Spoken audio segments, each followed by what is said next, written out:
Imagina só, bem no coração da Amazônia, um sonho gigantesco de progresso que, com o tempo, virou ruína. Essa é a história de hospitais que eram supermodernos, mas que acabaram abandonados e literalmente engolidos pela selva. E claro, da grande promessa que eles um dia representaram. Olha só para isso. O que um dia foi um hospital de ponta, sabe, uma verdadeira maravilha da engenharia no meio do nada, hoje são só esqueletos de concreto. A natureza, que não perdoa, está simplesmente pegando de volta o que sempre foi dela. E por trás dessas ruínas existem vozes, existem histórias. A do Persílio dos Santos Fernandes, que mora lá, ecoa um sentimento de perda que é, nossa, muito profundo. Ele disse: "Eu tinha orgulho de ter nascido naquele hospital. Foi um absurdo o que fizeram." Essa frase, ela carrega todo o peso de uma promessa que foi quebrada. Então, a grande pergunta que fica e que vai guiar a nossa análise aqui é: como é que pode um hospital americano de última geração, que era um símbolo de progresso, chegar nesse estado de abandono total? Para a gente conseguir responder isso, a gente precisa voltar lá no comecinho de tudo. Isso mesmo. Para entender essa queda, a gente precisa primeiro entender o tamanho do sonho, a utopia de Henry Ford. A ideia era basicamente construir uma cidade americana inteirinha, do zero, no coração da Amazônia. Pensa bem, lá nos anos 20, para garantir a borracha para os pneus dos seus carros, o Ford não construiu só uma fazenda. Não. Ele foi lá e ergueu cidades inteiras. Primeiro Fordlândia e um tempo depois Belterra. A promessa não era só de emprego, era de um estilo de vida completamente novo, com toda a infraestrutura moderna que se via nos Estados Unidos. E as joias da coroa desse projeto todo? Eram os hospitais. O nível de sofisticação era uma coisa impressionante para a época e para o lugar, né? A gente está falando de centros cirúrgicos super equipados, farmácias completas, equipamento de raio-x e o mais incrível de tudo, o atendimento era de graça para todo mundo, fosse funcionário da Ford ou não. A fama desses hospitais era lendária na região.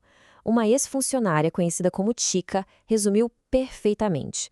Ela disse: "Esse hospital era a estrela da região. Não tinha nem em Santarém um hospital que nem ele. Tudo muito perfeito." Isso dá uma dimensão do que realmente se perdeu ali. E olha, não era só um, eram dois grandes hospitais. Essa tabela aqui mostra bem a escala desse investimento. O de Fordlândia, que foi o primeiro, tinha por volta de 100 leitos. Já o de Belterra, que veio depois, era maior em área, o que sugere que tinha ainda mais espaços para tratamentos especializados. Era um verdadeiro complexo de saúde no meio da selva. Mas como a gente sabe, toda utopia parece ter um fim, e o sonho do Ford não foi diferente. Esse foi o começo do fim de uma era. A questão é, por que tudo desmoronou? Bem, a resposta, em grande parte, foi econômica. Manter essas cidades e principalmente esses hospitais de altíssimo padrão na Amazônia tinha um custo operacional, assim, gigantesco. Até médicos brasileiros da época diziam que os hospitais eram melhores que qualquer outro no norte do Brasil. E claro, tudo isso custava muito caro e acabou virando um fardo pesado demais para a Ford. Essa linha do tempo aqui resume bem a decadência. Em 1945, a Ford simplesmente encerra o projeto e entrega tudo na mão do governo brasileiro. Os hospitais até continuaram funcionando por um tempo, mas com cada vez menos dinheiro, menos recursos. O golpe final vem em 1992, quando eles foram desativados oficialmente. A partir daí, o destino já estava selado. Com a desativação, começou um capítulo totalmente novo e muito triste. A transformação de um centro de referência em uma ruína completa. Foi um colapso físico, mas também social.